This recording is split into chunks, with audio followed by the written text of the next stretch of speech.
Bismillahirrahmanirrahim. Assalamualaikum warahmatullahi wabarakatuh. Alhamdulillahirabbil alamin wassalatu wassalamu ala sayyidina Muhammad wa ala alihi washabihi ajmain. Rabbi zidni ilma, Allahumma anfa'ni bima 'allamtani wa 'allimni ma yanfa'uni warzuqni ilman yanfa'uni.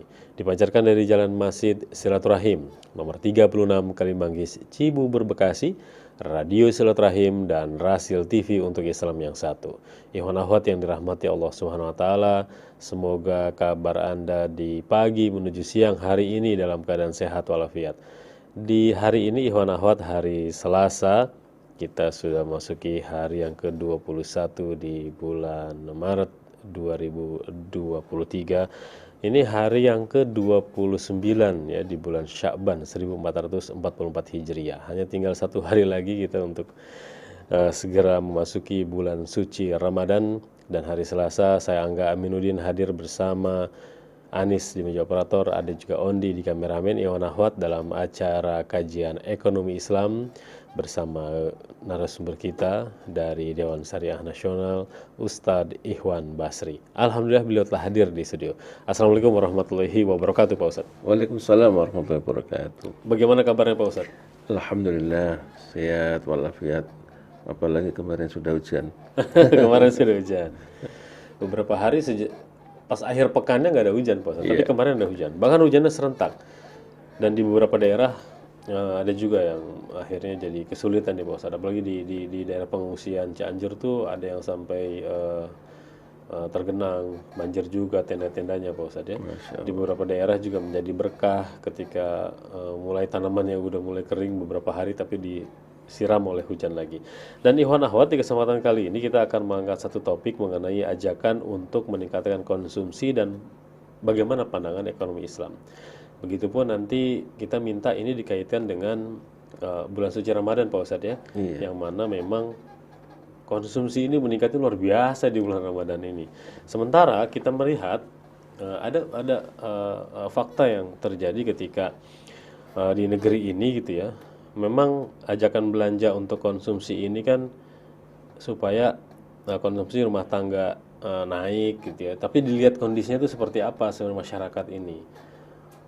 Apakah memang konsumsi tinggi ini untuk sekedar memenuhi kebutuhan, ataukah ada latar belakang lain yang menimbulkan? Karena sepertinya ini ajakan yang tidak main-main gitu Pak Ustadz ya. Apakah ada industri yang memain, ataukah ada pihak-pihak yang ingin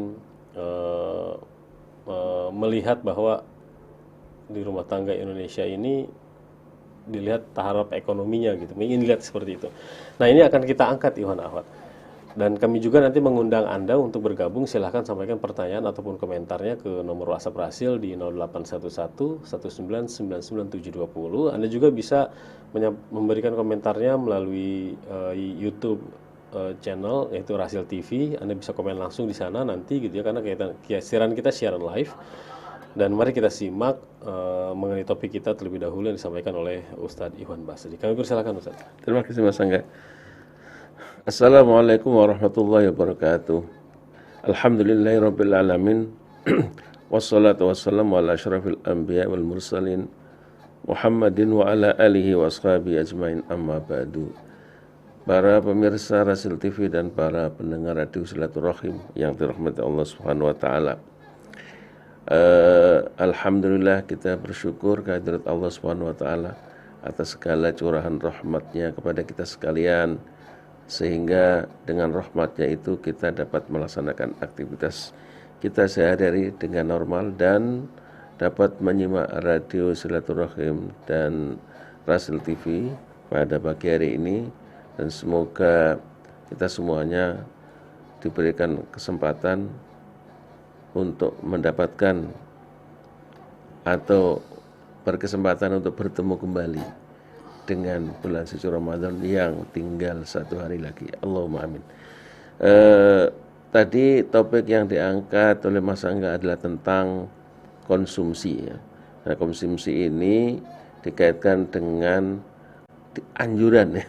Anjuran atau ya seperti anjuran ajakan ya gitu, agar supaya orang atau rumah tangga ini meningkatkan konsumsi ya.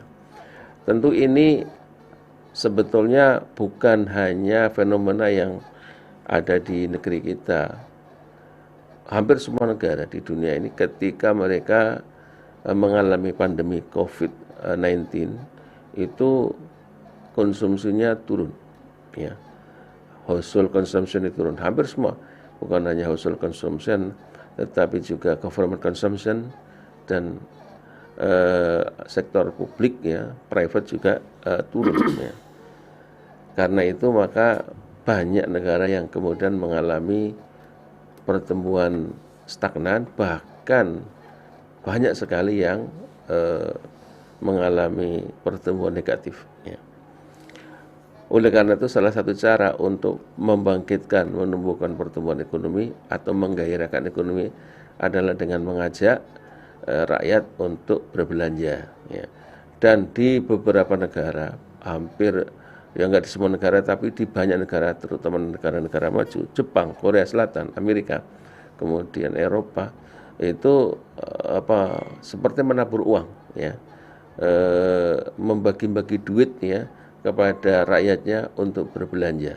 Di kita juga ada, ya, di kita juga ada, ya, bantuan keuangan, BLT semacam itulah, ya, untuk meningkatkan belanja atau konsumsi, sehingga dengan demikian diharapkan pertumbuhan ekonomi itu naik, karena konsumsi adalah bagian utama daripada pendapatan nasional. Kalau untuk Indonesia ini paling besar, ya, pendapatan nasional. Karena itu maka konsumsi apabila turun, maka tentu akan berpengaruh terhadap pertumbuhan. Nah, tetapi di sini yang diinginkan kayaknya bukan seperti itu, ya. Ya, kalau orang itu misalnya ingin meningkatkan konsumsinya, posisi masyarakat itu berbeda-beda. Ada orang yang memang posisinya dalam keadaan kelebihan uang, jadi mereka itu tidak usah diajak untuk konsumsi juga mereka tetap konsumsi, gitu loh. Nah, ada orang yang atau segmen daripada penduduk yang mereka itu sudah nggak punya uang. Lalu mau gimana lagi kalau posisi mereka itu sudah seperti ini, kemudian diajak meningkatkan konsumsi. Mau konsumsi dari mana, sedangkan uangnya aja nggak ada, gitu. Jadi sebagian itu seperti itu, ya. Ya, sebagian lain mungkin masih mendapatkan sisa tabungan ketika mereka di PHK atau mereka mendapat ya, atau di PHK sementara karena produksi tidak jalan misalnya. Nah, itu masih punya tabungan sehingga mereka bisa konsumsi. Tapi kalau sebagian orang yang kena PHK, kemudian orang yang memang sangat berdampak terhadap pandemi, maka tentu saja mereka sudah nggak punya uang. Dan kalau diajak untuk konsumsi, nah, untuk belanja itu uang dari mana? Dari mana duitnya untuk meningkatkan konsumsi? Ini. Jadi sebetulnya berbeda-beda. Yang segmen mana, bagian yang mana yang harus diajak berbelanja terus atau meningkatkan konsumsi rumah tangga ini dalam rangka menyelamatkan ekonomi, itu tidak semua dari masyarakat kita itu bisa mengikuti menyambut ajakan ini karena kondisi yang berbeda. Nah, sekarang persoalannya adalah dalam aspek Islamnya itu, ya. Nah, orang yang sudah bisa memenuhi kebutuhannya sehari-hari, kemudian sekarang diajak untuk meningkatkan konsumsi dalam rangka untuk meningkatkan level konsumsi rumah tangga supaya pendapatan nasional itu tetap terjaga dan tumbuh positif misalnya. Jadi akhirnya mereka melakukan konsumsi hura-hura, ya. Konsumsi yang tidak ada tujuannya melainkan hanya untuk meningkatkan konsumsi itu sendiri. Nah, ini masalah. Kalau dari sisi ekonomi tidak bermasalah sama sekali, karena dengan meningkatkan konsumsi otomatis barang yang dibeli itu, barang-barang yang dibelanjakan itu akan terserap oleh rumah tangga dan akhirnya sektor produksi akan tetap berjalan dan ekonomi akan tumbuh, dan seperti inilah yang diinginkan, ya.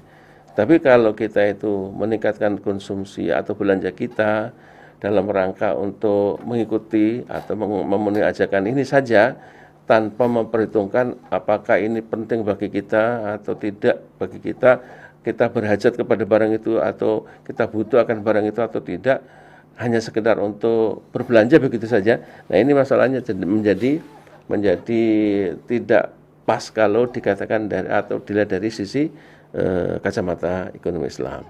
Karena tidak boleh kita melakukan belanja dengan tidak ada tujuannya.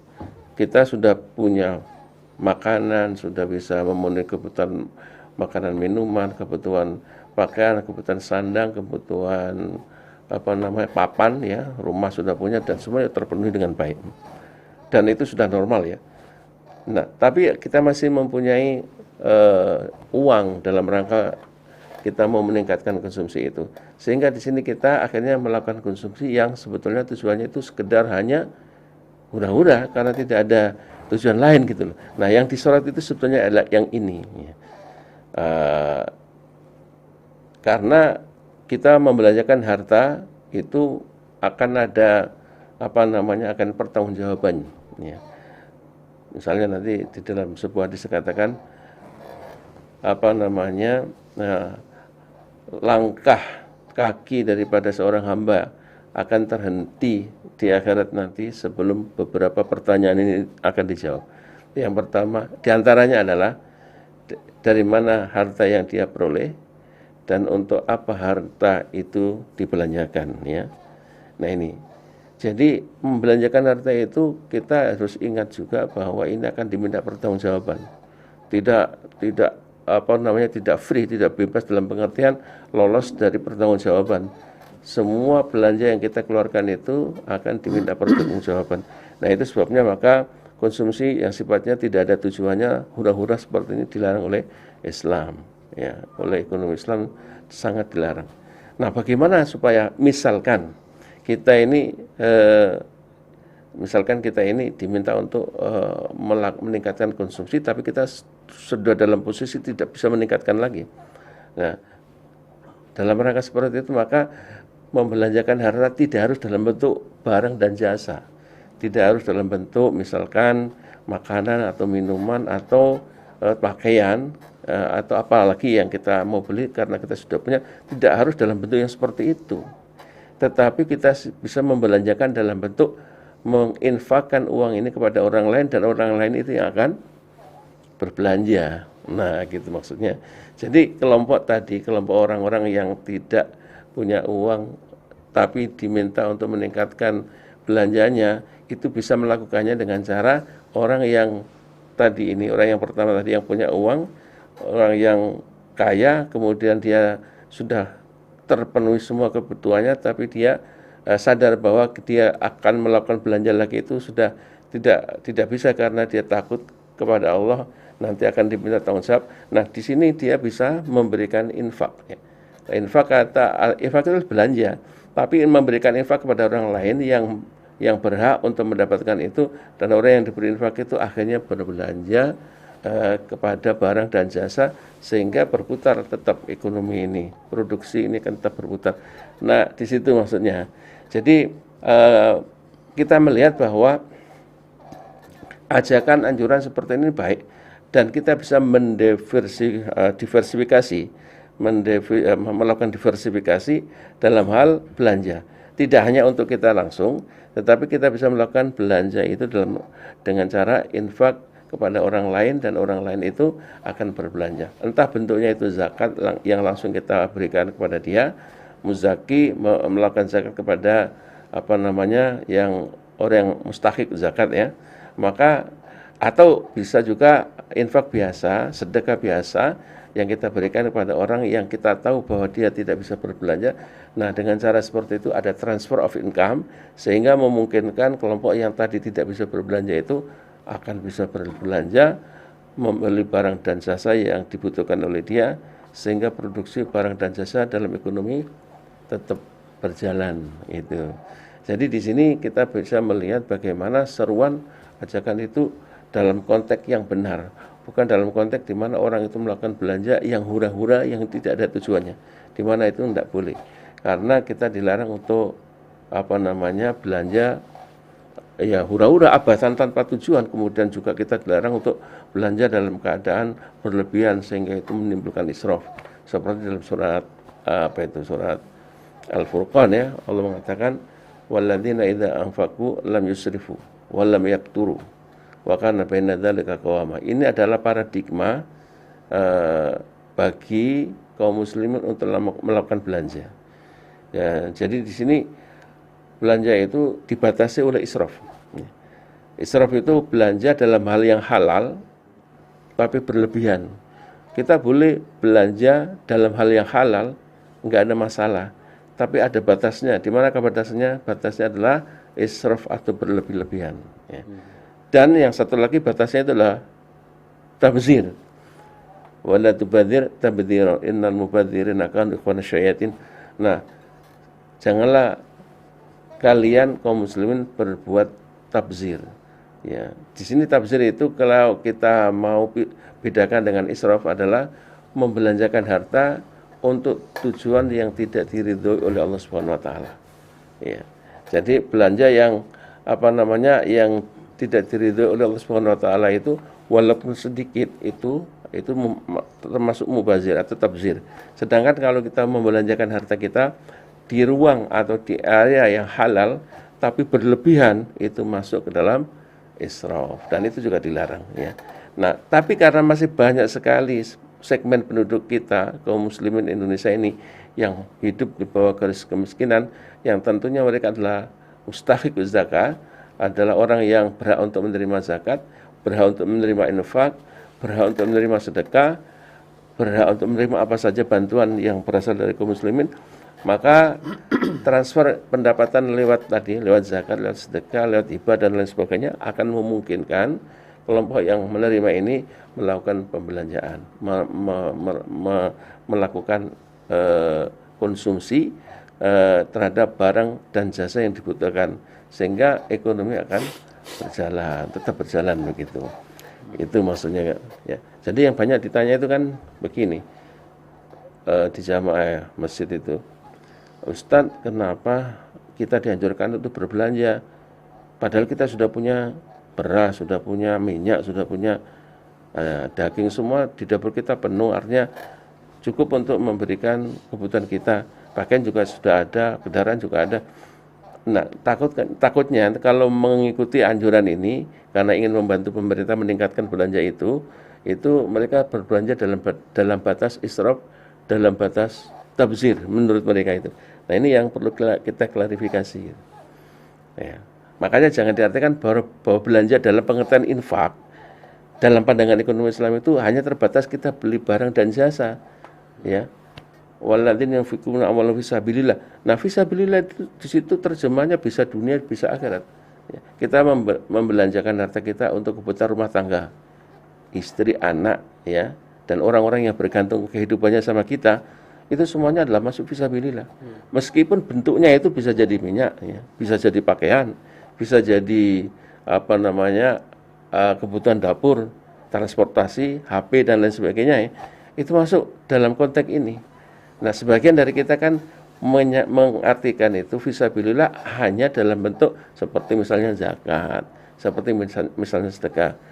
Padahal bukan seperti itu. Makanya seperti Profesor Najatullah Siddiqi itu dalam membahas konsumsi rumah tangga atau konsumsi yang dilakukan oleh kaum muslimin itu ada dua. Pertama adalah konsumsi yang langsung terhadap barang dan jasa, ya. Seperti kita butuh makanan, butuh minuman, butuh pakaian, transportasi langsung, ya. Dan ada yang konsumsi yang dimensinya itu berbeda, yaitu dimensi akhirat. Seperti kita membantu orang lain, ya, infak, zakat, dalam pengertian bahwa itu dipakai untuk membantu orang, dan dengan uang ini bisa bisa orang lain itu berbelanja, ya. Kemudian di dalam konteks ekonomi kan kalau tidak konsumsi atau uang yang ada di tangan kita, misalnya kita mendapat gaji 1 bulan 10 juta misalkan, gaji itu setelah dikurangi pajak, net income yang kita peroleh itu larinya cuma 2 dalam makroekonomi. Kalau nggak dikonsumsi, di save, Di save itu ditabung kan, disimpan ya. Ya alternatifnya kan cuma dua, kalau nggak dibelanjakan ya di saving atau ditabung atau disimpan ya. Nggak ada alternatif yang lain. Nah, tetapi ketika kita memberikan bantuan kepada orang lain dalam bentuk infak misalnya, membantu anak, membantu orang miskin, membantu orang yang memang harus kita bantu sehingga mereka bisa hidup. Nah, ini adalah infak juga yang secara tidak langsung itu akan dipakai oleh orang yang menggunakan pendapatan itu untuk belanja kepada barang dan jasa. Nah, dari sisi Islam ini infak tapi tujuannya di akhirat. Nah, yang seperti ini tidak di-cover dalam ekonomi konvensional gitu loh. Jadi pandangan sangat berbeda kalau kita melihat seperti ini ya. Ya, membelanjakan atau infak dalam konteks ekonomi Islam dan membelanjakan harta dalam konteks ekonomi konvensional baik itu kapitalis atau sosialis. Mereka hanya melihat bahwa konsumsi itu larinya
Jadi kalau kita lihat satu bungkus tuh harganya udah hampir sama dengan 2 bungkus nasi gitu ya. Iya, Tapi ketika masuk ke kalangan bawah, mereka menyebut bahwa "Oh, ini udah jadi kebutuhan gitu. Masuk ke kalangan atas, oh ini jadi gaya hidup gitu. iya, Sementara angkanya nggak sedikit gitu masalah benjala rokok ini.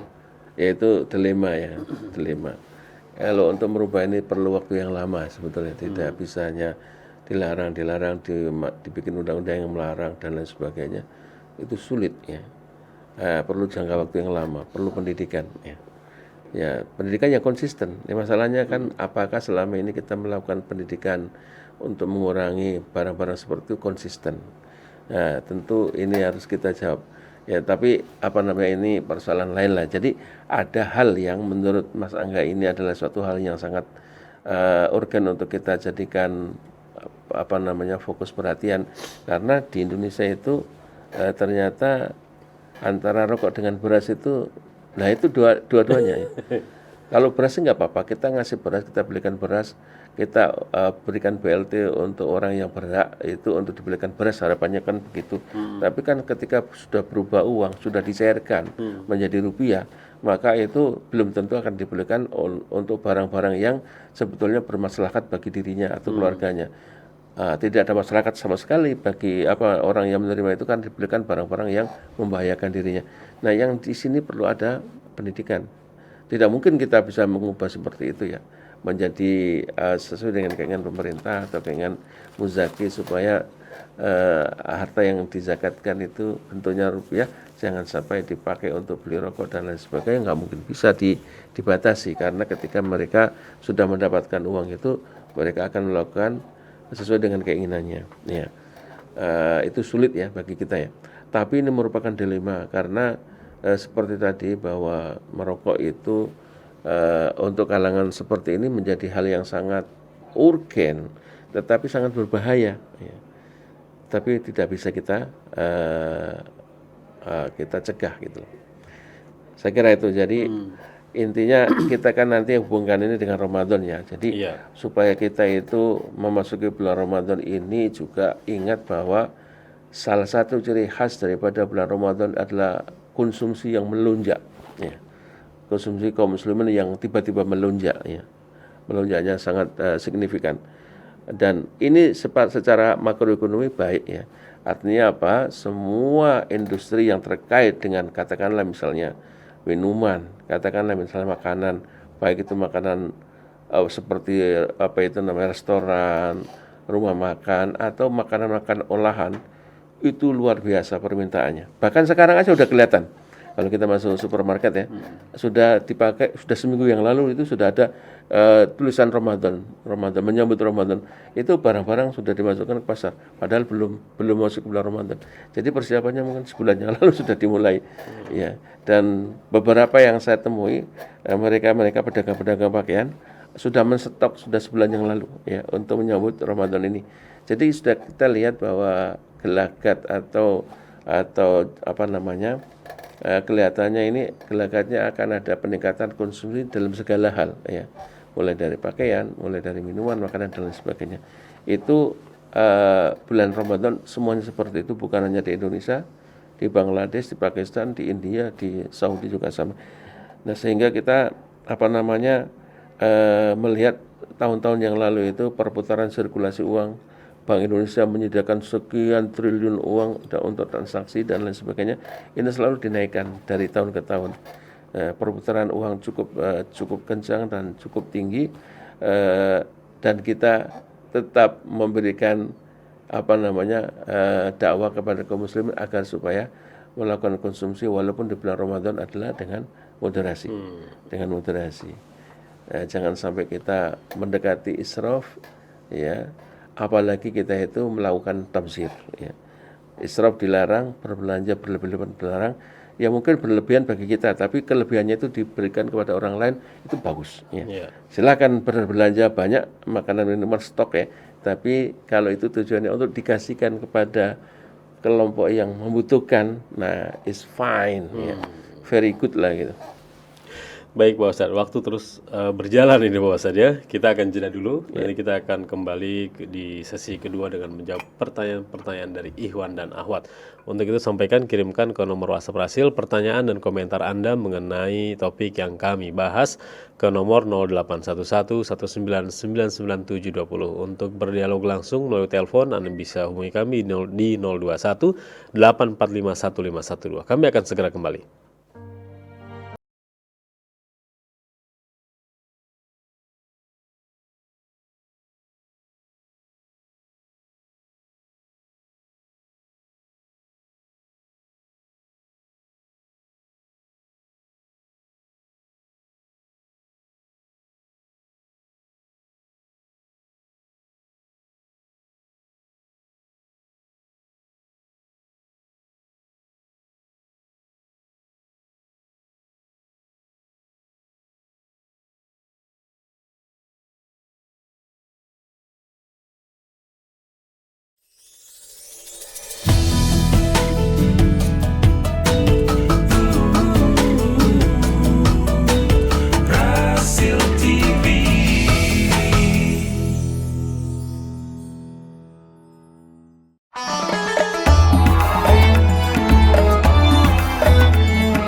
Radio Silaturahim dan Rasil TV untuk Islam yang satu, Ikhwan Ahwat, terima kasih masih bersama kami.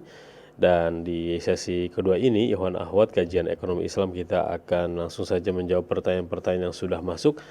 Pak Ustadz, kita akan ke Batam terlebih dahulu. Ada Bapak Mas'ud di sini. Assalamualaikum warahmatullahi wabarakatuh. Waalaikumsalam warahmatullahi wabarakatuh. Guru kita Ustadz Iwan Basri, mohon nasihatnya. Saya pernah di Malaysia. Pemerintah di sana kalau bulan puasa sampai hari raya Idul Fitri, angkutan tidak menaikkan tarif, jadi biasa saja. Dan harga sembako juga normal-normal saja seperti hari biasa. Beda di Indonesia, sesama umat manusia sama-sama menjadi penindas. Menaikkan barang di saat umat manusia sangat membutuhkannya. Di mana peran pemerintah Pak Ustadz? Biar bisa masyarakat ini tenang dalam berbelanja sembako kalau di bulan Ramadan ini. Terima kasih Pak Mas'ud yang memperhatikan kejadian yang sama di dua negara yang berbeda dan menyimpulkan perbedaan yang mendasar ya. Itu kan kebijakan pemerintah sendiri kalau sudah mulai bulan puasa itu dinaikkan, misalnya transportasi naik, bus naik. Alasannya ialah karena dulu itu ada kemacetan ya. Ketika misalkan dari Jakarta ini ke Solo pada waktu belum ada jalan tol misalnya, itu kan macetnya sampai kadang-kadang dari Solo itu bisa, dari sini ke Solo itu bisa 20 jam, bisa 30 jam gitu ya. Itu yang membuat mereka ini mau tidak mau harus dinaikkan bensinnya karena dalam keadaan macet itu keluar bensin yang lebih banyak itu karena itu untuk memberikan mereka kompensasi dengan cara seperti itu udah kebijakan ya. Nah, satu lagi yang ini hukum pasar adalah setiap peak season itu akan dijadikan momen oleh para pelaku bisnis untuk meningkatkan harga ya. Ya misalkan kita hotel aja itu. Hotel pada hari Sabtu Minggu itu pasti beda dengan tarif yang harga lain. Begitu juga kereta api misalkan juga pesawat ya. Itu di mana ada peak, nah di situ ada kenaikan harga. Karena mereka tahu bahwa berapapun harga yang akan dijual tetap aja ada orang yang beli begitu. Logikanya begitu ya. Nah, apakah ini penindasan manusia ke atas manusia? Ya. Ya. Jadi pelaku bisnis seperti itu. Nah, kalau tidak mau seperti itu harus diatur ya. Tapi dalam pengaturan seperti ini jangan sampai ada yang merasa didolimi haknya. Misalkan, nggak ada kenaikan harga, misalnya bus ataupun nggak ada kenaikan harga. Tapi bisa nggak dicegah kemacetan? Nah, itu. Itu kalau tidak bisa dicegah kemacetan, ada pihak lain yang dirugikan. Ya, misalnya pihak yang punya bus atau supir dan lain sebagainya itu akan dirugikan karena mereka jadi lebih capek. Ya, ya bisa bayangkan ke sini ke Solo itu sekarang 6 jam, dulu bisa 24 jam, betapa capeknya supir ya. Ya. Dan kalau kita kemudian kasih tidak dinaikkan wage-nya, opahnya, kemudian bisnya tidak boleh kita naikkan tarifnya karena dianggap biasa padahal kemacetannya luar biasa.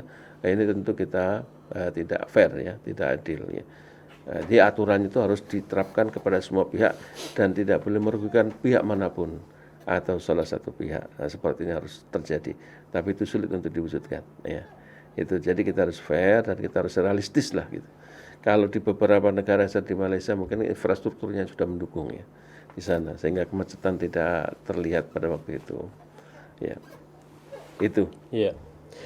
Lalu ada Bapak Yudi, Assalamualaikum warahmatullahi wabarakatuh. Pak Ustadz, bagaimana agar kita bisa berhemat di bulan puasa Ramadan? Soalnya di bulan Ramadan pengeluaran malah bertambah, Pak Ustadz, makin banyak. Syukron. Terima kasih. Jadi di sini kita harus klarifikasi ya, berhemat itu maksudnya apa? Sebab kita disuruh di bulan, dianjurkan dalam bulan puasa ini untuk meningkatkan amal. Nah, salah satu amal kita itulah infak fisabilillah ya. Infak, bukan zakat, nanti zakatnya zakat di akhirnya, ya, zakat fitrah ya. Nah, meningkatkan ibadah kepada Allah, ibadah harta. Dalam hal ini kita tingkatkan infak kita kepada orang lain. Misalnya kepada saudara-saudara kita, kerabat kita yang miskin, yang kena PHK sehingga mereka tidak punya pendapatan, atau orang-orang miskin yang kita tahu lah masih banyak di sekitar kita ini. Kita bantu dengan kita infak kepada mereka. Nah, ini tentu saja akan mengurangi pendapatan Anda ya. Tapi itu jangan dihitung dari sisi ini. Jangan dihitung bahwa Anda itu melakukan pemborosan, tidak ya. Jadi pasti akan mengurangi pendapatan Anda kalau Anda gunakan pendapatan ini untuk infak fisabilillah ya. Meskipun kita sudah mengerim nih, ya udah makan kita kalau buka ini, sahur ini kita tentukan. Itu maknanya kita sudah membatasi. Tapi bukan berarti ini membuat kita tidak bisa beramal dari sisi harta untuk ditingkatkan di bulan Ramadan ini. Masih ada ruang kita itu untuk meningkatkan. Kalau diri kita ingin meningkatkan amal ibadah kita lewat infak, amal ibadah lewat harta, maka kita tingkatkan belanja kita, infak kita, infak fisabilillah dengan bantu orang-orang yang miskin, orang-orang fakir, lembaga-lembaga yang kayak pesantren yang punya santri banyak tapi sebagian tidak bayar, sebagian gratis. Mereka sangat membutuhkan uluran seperti ini. Tentu saja kalau kita ikut membantu mereka, nominalnya secara matematika harta kita ini akan berkurang, tapi akan ada pahala jauh lebih tinggi kita peroleh di saat itu gitu loh ya. Jadi kita harus melihat mengurangi belanja bagaimana maksudnya. Kalau belanja akhirat, belanja untuk fisabilillah kita nggak bisa kurangi, kita naikkan aja di bulan biasa atau di bulan Ramadan, itu maksudnya. Baik Pak Ustadz, ada komentar dari YouTube Rasil TV. Dari ini komentar yang pertama 2,7 M namanya. Dengan potensi perkembangan industri halal, maka sangat dibutuhkan manajemen yang baik dan bagus demi menjaga eksistensi industri halal. Nah, apakah Indonesia ini bisa melihat lemahnya masyarakat Indonesia yang gampang tergoda oleh harta dan wanita? Kita saksikan sendiri bukti-bukti itu di negara kita, Pak Ustadz. Lalu ada juga Mukhtarman. Ustadz, mohon maaf sedikit panjang. Begini Ustadz, pertumbuhan ekonomi Indonesia sudah masuk di jalur positif yang terlihat dari perbaikan sisi permintaan dan pertumbuhan dari sisi suplai. Berbagai perbaikan leading indikator di awal tahun 2022 mengindikasikan prospek perekonomian Indonesia yang baik ke depan. Peningkatan yang terus berlanjut pada indeks keyakinan konsumen juga mengindikasikan terus meningkatnya pemulihan kepercayaan masyarakat dalam melakukan aktivitas ekonomi. Sementara itu Pak Ustadz, perekonomian global pada 2022 diproyeksikan masih melanjutkan tren pemulihan dan akan bertumbuh pada transisi pandemi menjadi endemi.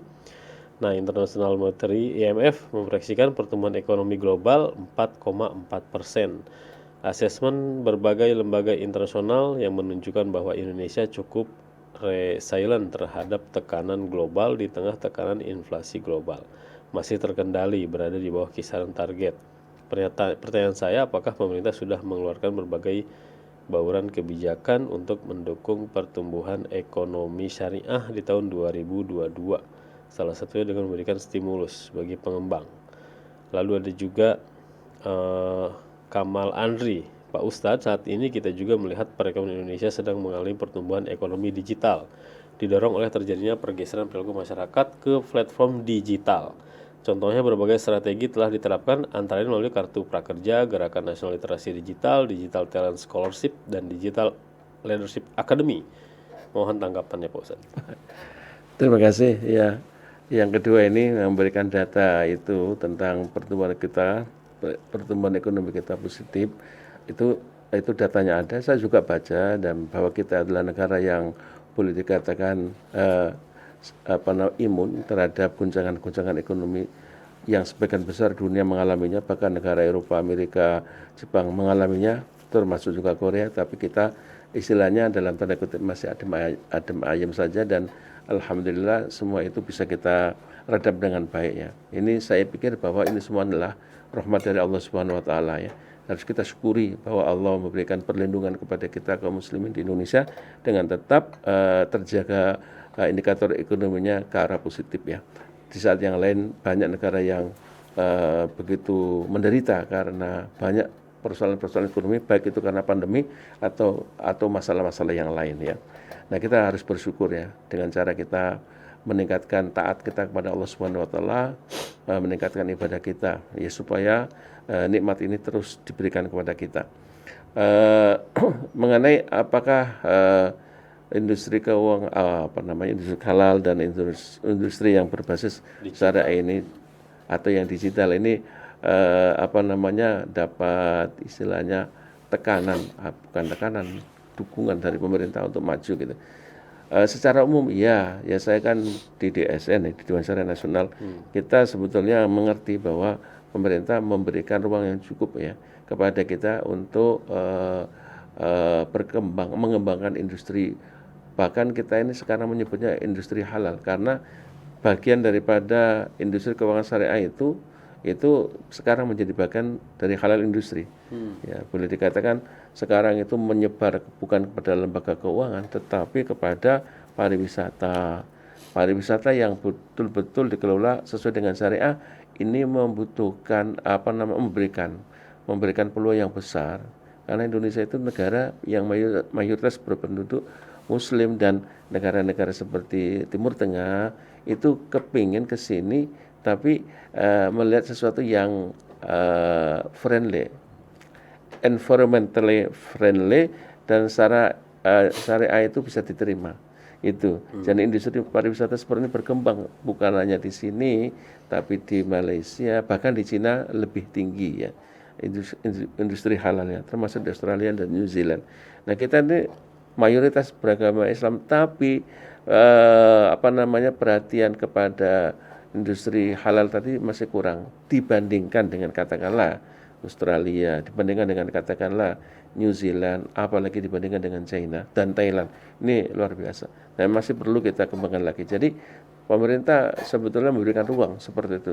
Nah, sekarang pelaku-pelaku dalam sektor industri seperti ini harusnya join hand ya, supaya industri ini berkembang menjadi tumbuh, dan industri halal tumbuh seiring dengan pertumbuhan ekonomi global ya, sehingga termasuk membantu ekonomi Indonesia supaya tidak kena efek daripada efek pandemi global ini ya.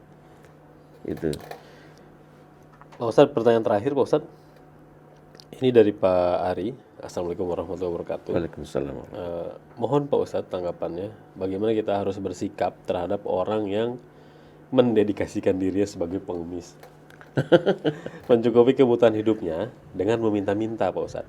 Yang saya alami, orang tersebut itu datang ke tempat saya setiap bulan sekali dengan membawa karung beras, padahal dia penampilannya masih muda, tidak lusuh, dari fisiknya kayaknya masih kuat. Nah, yang kedua terhadap organisasi atau pondok-pondok pesantren yang rutin tiap bulan meminta bantuan sedekah untuk mendukung kegiatan santunan atau kebutuhan operasionalnya. Ya, terima kasih. Saya juga mendapatkan pengalaman seperti ini ya, ya seperti Bapak yang bertanya tadi itu ya. Memang harus kita adakan dialog atau diskusi kepada mereka secara langsung. Jangan harus kita layani terus menerus, karena itu nggak akan baik bagi kita dan bagi dia. Jadi kita edukasi, saya edukasi mengenai hal itu. Mengemis atau meminta kepada orang lain padahal kita itu mampu secara fisik, itu hukumnya haram ya. Bahkan dalam hadis dikatakan bahwa nanti wajah pengemis itu di akhirat itu akan hina sekali, karena pada waktu itu dosa yang dilakukan ketika di dunia itu akan ditampilkan pada waktu itu ya. Jadi tidak boleh mata penjaranya pengemis. Dalam ekonomi Islam juga nggak ada. Nah, kenapa di negara-negara Islam ini banyak sekali pengemisnya? Apalagi kita kalau masuk Bangladesh, Pakistan juga banyak ya. Terang-terangan mereka mengemis, yaitu karena perlu ini adalah budaya yang tidak baik, dan itu perlu ada solusinya, bukan dengan cara kita melarang, tapi dengan cara kita mengedukasi, memberikan lapangan pekerjaan. Apabila kita lakukan itu, maka itu akan berkurang ya. Bahkan seperti di Saudi Arabia, kalau kita haji atau umroh itu masih kita dapatkan orang mengemis, meskipun bukan dari Saudi ya, ada pengemis dari yang lain ya. Ya, karena ini budaya, dan itu adalah warisan kultur yang sebenarnya bertentangan dengan Islam. Karena Islam menganjurkan bekerja. Kalau kita lihat bagaimana seorang pemuda datang kepada Nabi minta ya, mengemis, nggak langsung dikasih. Dilihatnya kamu punya apa? Saya punya tikar, ya bawa sini tikarnya, kemudian dilelang ya, dilelang dengan harga 2 dinar, dan 1 dinar dipakai untuk memenuhi kebutuhannya, 1 dinar dibelikan untuk kampak, dan dengan kampak itu beliau mengatakan, kamu pakai kampak itu mencari kayu, dan jangan ke rumah, dan jangan menghadap saya sampai 2 minggu, 2 Jumatan gitu. Dan akhirnya setelah itu orang ini menjadi pemuda yang mampu menghidupi dirinya sendiri. Jadi solusinya itu adalah kita edukasi ya. Iya. Kemudian pesantren ya. Pesantren kalau misalnya kita dalam tanda petik sebel dengan selalu datang kepada kita minta sumbangan, sebaiknya kita datang aja ke pesantren itu. Bagaimana pengelolaan keuangannya ya. Iya. Dan memang banyak beberapa pesantren yang dikelola secara manajemen yang tidak modern. Mereka punya sumber keuangan, tapi mereka belum bisa mengelola. Memang perlu ada peningkatan manajemen keuangan, perlu sekali ya. Saya melihat banyak sekali pesantren itu perlu peningkatan yang sangat tinggi dalam pengelola keuangan ya. Sehingga dengan pengelolaan yang lebih baik, efisien, sumber-sumber yang mereka miliki sendiri akan mampu untuk menghidupi mereka ya. Baik Pak Ustadz, itu pertanyaan terakhir yang bisa kita jawab. Mohon maaf Ikhwan Akhwat yang pertanyaan lainnya tidak sempat kami jawab karena keterbatasan waktu. Sebagai penutup Pak Ustadz, singkat dari seluruh bahasan kita apa? Terima kasih Mas Angga, para pemirsa Rasil TV dan para pendengar Radio Silaturahim yang dirahmati Allah Subhanahu wa taala. Jadi kita dianjurkan untuk membantu pemerintah dalam meningkatkan konsumsi ya. Seandainya kita adalah orang yang tidak bisa meningkatkan untuk konsumsi langsung, karena kita sudah terpenuhi semua kebutuhan kita masih bisa melakukan konsumsi dengan dimensi yang berbeda, dengan dimensi akhirat, yang tujuannya itu untuk mendapatkan pahala dari Allah Subhanahu wa taala dengan infak, dengan membelanjakan uang kita ini kepada orang lain yang menerima, sehingga orang yang menerima uang kita itu akan melakukan belanja kepada barang dan jasa yang dibutuhkan untuk mereka, sehingga dengan demikian proses produksi akan tetap berjalan dan ekonomi akan tumbuh ya. Kemudian yang kedua adalah kita sedang tinggal 1 hari lagi memasuki bulan Ramadan, dan biasanya kita secara umum itu peningkatan konsumsi rumah tangga itu naik signifikan, barang-barang juga harganya naik seperti yang dikatakan Pak Masud tadi ya. Nah, sikap kita sebagai orang Islam bagaimana ya, sebetulnya ini fenomena yang bagus untuk makroekonomi kita supaya kita tumbuh. Tetapi kita sebagai orang Islam tetap kita ini melakukan konsumsi ini harus melihat ya, harus selalu terngiang-ngiang dalam pikiran kita, dalam hati kita, apakah kita sadar bahwa apa yang kita lakukan dalam hal konsumsi ini akan ditanya oleh Allah Subhanahu wa taala di akhirat nanti. Oleh norma israf, yaitu berlebihan. Boleh kita berbelanja dalam hal yang halal sekalipun, namun tidak boleh kita berlebihan. Dan yang berikutnya adalah tidak boleh kita gunakan uang kita itu untuk hal yang tidak diridhoi oleh Allah Subhanahu wa taala. Ini masuk dalam kategori tabdzir, dan tabdzir adalah temannya daripada setan. Itu ya. Dan ini apabila kita masukkan dalam pikiran kita ketika kita melakukan belanja apapun di bulan apapun, kita akan terkontrol dan masuk ke golongan orang-orang yang membelanjakan hartanya itu dalam keadaan moderat. Ya, tidak di sisi israf dan juga tidak di sisi bakhil, terlalu pelit ya. Itu kita berada di tengah-tengah, moderasi itu. Moderasi inilah inti daripada ajaran Islam ya. Karena segala yang berlebihan itu tidak baik. Saya kira itu Mas Angga. Baik. Terima kasih banyak Pak Ustadz. Ikhwan akhwat, demikianlah kajian ekonomi Islam bersama Ustadz Ikhwan Basri dari Dewan Syariah Nasional. Semoga apa yang beliau sampaikan bermanfaat bagi kita semua. Dari studio kami undur diri. Mohon maaf atas segala kesalahan kata. Billahi taufiq wal hidayah. Subhanakallahumma wa bihamdika asyhadu an la ilaha illa anta astaghfiruka wa atubu ilaik. Assalamualaikum warahmatullahi wabarakatuh.